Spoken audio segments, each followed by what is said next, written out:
फैसला महफूज किया गया था और ये फैसला जो है दरख्वास्त मुस्तरद कर दी गई है जी। फुल कोर्ट बनाने की दरख्वास्त को मुस्तरद कर दिया गया है जी। बड़ी खबर है, सुप्रीम कोर्ट ने फुल कोर्ट बनाने की दरख्वास्त जो है वो मुस्तरद कर दी है। ये बार बार इस्तदा की गई थी, इस पर फैसला महफूज कर लिया गया है।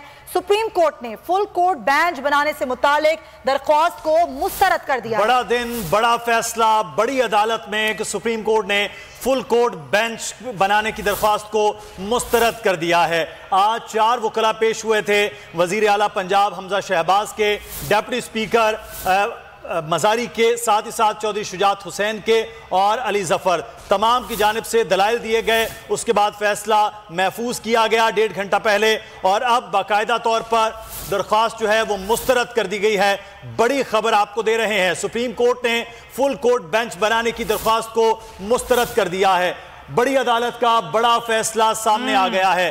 कल से ये बात हो रही थी कि फुल कोर्ट बनाया जाए, लेकिन फुल कोर्ट बेंच बनाने की मुतालिक दरख्वास्त मुस्तरद कर दी है। जी हाँ, ये फैसला सुना दिया गया है। बड़ी अदालत ने बड़ा फैसला सुनाया है कि जरूरत पड़ी तो बना दिया जाएगा। फिलहाल इसको मुस्तरद किया जाता है। मौजूदा 3 रुकनी बेंच ही इस केस की समाअत करेगा। बार बार नाजरीन आज इस्तदा की गई तमाम वकला की जानिब से कि फुल कोर्ट बनाया जाए, लेकिन अब ये दरख्वास्त मुस्तरद कर दी गई है। ये फैसला महफूज किया गया था कि फुल कोर्ट बनाया जाएगा या नहीं बनाया जाएगा, और अब सुप्रीम कोर्ट ने फुल कोर्ट बेंच बनाने से मुतालिक दरख्वास्त को मुस्तरद कर दिया है। बड़ी अदालत ने अपना बड़ा फैसला सुना दिया है। मौजूदा 3 रुकनी बेंच ही इस बड़े केस की समाअत करेगा। जो